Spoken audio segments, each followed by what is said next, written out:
So this is my first night back in Qatar after 6 years, and I've come out of an amazing event inside this house here, subhanallah, run by the Qatari Women's Association, and it's for women from across the world who are here in Qatar to experience Qatari culture and get to know them. And I feel a bit emotional. I've come outside to get some air because of a really important conversation I had with an English expat in her 60s. We'll call her Jenny. And I was speaking to Jenny about her time in Qatar. Now, she's been here 6 years with her husband. He's an engineer of some kind, involved in building the stadiums for the World Cup. And I said, how do you like it, Jenny? And she said, you know what? We've been here 6 years and we don't want to leave. His contract ends at the end of this year and we're hoping to stay because the peace here and the security here and the way of life here is the best that we've experienced. And I said, what have you been telling your family about Qatar? She said, well, we've had as many of our family over for the World Cup and before as possible, and all of them say they don't want to go back to Britain. Don't get me wrong. We should want every culture to thrive. Don't we want a happy world?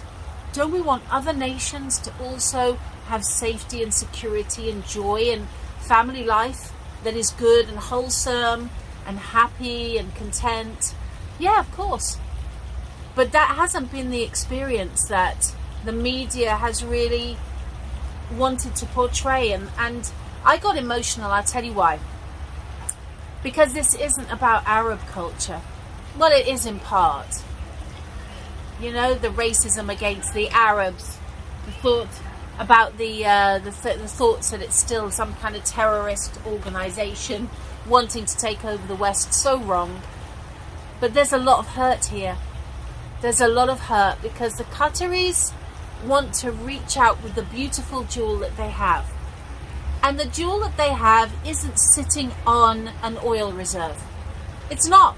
Although it buys, mashallah, tabarakallah, houses like this. The beauty that the Qataris have and that they want to share, subhanallah, is Islam. That's the root of their contentment. That is the root of the family life that endures here, despite the fact that 70 years ago they know their grandparents and great-grandparents were what? Pearl fishermen. Literally, this is not an insulting thing to say. The Qatari way of life was so simple. But they want to hold on to it because it's linked to what? Prayer, family, respect for the mother, loving and hosting your guests. These are not merely Arab cultures.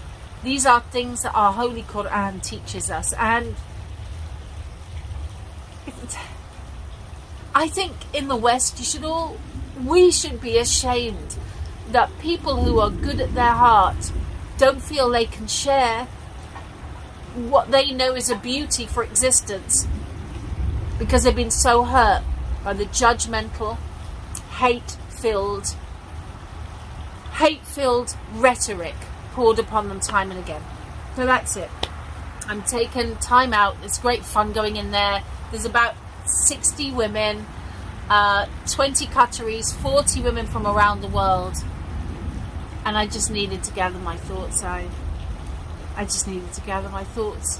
I asked Jenny. Jenny said to me, you know, we're living in a bubble here. It's a bubble. And I said, can I ask you a blunt question? In the knowledge that this bubble is built on Islamic ethics, is it a bubble that should be spread further than Qatar? And this British woman said, yes it is. Yes it is. SubhanAllah.